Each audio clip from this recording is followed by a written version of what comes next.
The episode begins with a heartfelt farewell between Rimuru and the children he's been teaching. As emotional music swells, Chloe begins crying. Ken tries to cover up his own tears by claiming he's just sweating from his eyeballs. Offers Chloe his special mask, a gesture that surprises everyone, especially as he admits he's not quite sure why he gave it to her, just felt right. He suggests that Shizu would have wanted Chloe to have it. Kids receive robes made by Shuna and promise to study hard, hoping to reunite after graduation. After saying goodbye, Rimuru prepares to return to Tempest with Ranga, but suddenly senses something is wrong. A powerful barrier traps him, sealing off spatial movement and skill usage.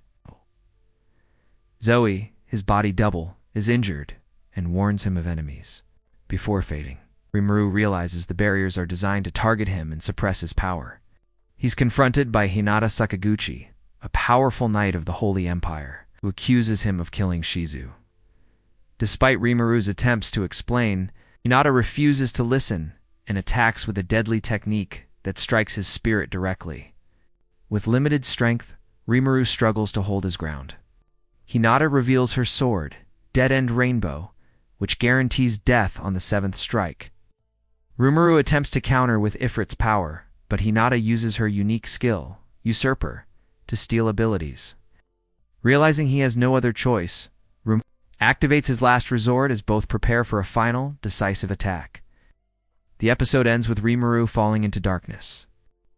The episode begins with Hinata activating her final attack, Dead-End Rainbow, ordering its execution.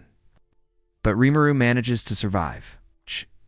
She realizes his form is specialized for combat and doesn't contain a soul, meaning her spiritual attacks are ineffective. In retaliation, she uses Astral Bind and summons holy spirits, calling upon divine power to unleash disintegration. Believing she has avenged Shizu, she departs. Rimuru, severely weakened, escapes with his body double's help, relieved to have survived. He reflects on the fight, admitting Hinata was far stronger than expected. Ranga appears, and they attempt to return to Tempest, but discover the city is isolated by a large, dual-layered barrier. Rimuru and his allies regroup, learning that humans from the Kingdom of Falmouth are behind the attack. Zoe had attempted to break the barrier and was injured. Rimuru sends his team to locate the casters of the barrier while he goes inside too. Stop the magic from within. Inside the weakened city, the people thank Gaebru's team for protecting civilians, though the destruction is immense. Benimaru confronts Grucius and Yam for protecting Majoran, who admits she used magic that weakened the city. Despite her guilt, she and Yam plead for Rimuru's understanding. Rimuru remains calm, suspecting Majoran is trying to take the blame. To protect the others, he brings her to the meeting room where Murmels joins, revealing Tempest's growth threatens Falmouth's trade power. Majoran finally confesses her allegiance to Demon Lord Clayman, exposing his involvement in the attack. The episode ends with a sense of grim realization. The episode begins with Majoran revealing that she was being controlled by Demon Lord Clayman, who used his secret skill Marionette Heart to take her literal heart, making her a puppet bound to obey him. She confesses to casting the anti-magic area spell and spying on Tempest through Yam, Rimuru realizes. Clamone is using his pawns to start a war between Tempest and the Kingdom of Falmouth, while keeping his own hands clean. Despite the betrayal, Majoran begs for forgiveness, and Rimuru decides to spare her life for now, placing her under guard. As Rimuru checks on the injured, Shuna informs him that spatial skills caused the wounds, making healing difficult. Rimuru uses gluttony to remove the effects, saving them. However, he learns that Shen and others have died protecting civilians, and the grief overwhelms him. He questions his actions and regrets trusting humans, feeling monstrous in body and heart. Rimuru hears a tale from Une about a girl who became a demon lord to revive someone, which sparks hope. He learns he has a demon lord seed and can awaken by absorbing 10,000 human souls. With Falmouth's army approaching, he decides to evolve into a demon lord. To deceive Clayman, Rimuru fakes Melurin's death, removes her bugged heart, and replaces it. She's now free, and Rimuru asks for her help reviving Zhen. He also appoints Yam as the next king of Falmouth after he eliminates their forces. The episode ends with a council beginning to plan the resurrection of Gen and the others.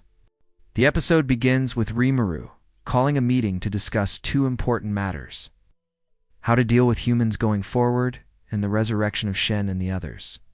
He shares a tale about a dragon princess who became a demon lord to revive a loved one, inspiring his decision. Rimuru then reveals his plan to evolve into a true demon lord by using the 20,000 enemy soldiers marching from Falmouth as nourishment, increasing the chance of resurrection to 3%. He confesses his human origins, and how after being reborn as a slime, he found friendship and built a family in Tempest. The group, though remorseful for recent failures, affirms their loyalty and love for him, fully supporting his decision. Rimuru expresses a desire to create a world where humans and monsters can coexist peacefully, even if it's idealistic. They begin planning their counterattack. Rimuru will face the enemy himself to gather souls, while the others are assigned to destroy the 4 barrier devices. Shona and Mojorin will build a replacement barrier to preserve the souls. Gabiru and his team rejoin the group with renewed determination. As Rimuru prepares for battle, he wonders if Clayman orchestrated the war to collect the souls himself, and acknowledges him as an enemy. The Dragonutes rally behind Gabiru, ready for battle, while Rimuru stands before the Falmouth soldiers who killed Shen and the others, resolved to show them no mercy. The episode ends with Rimuru activating his devastating attack, Megiddo, as war begins.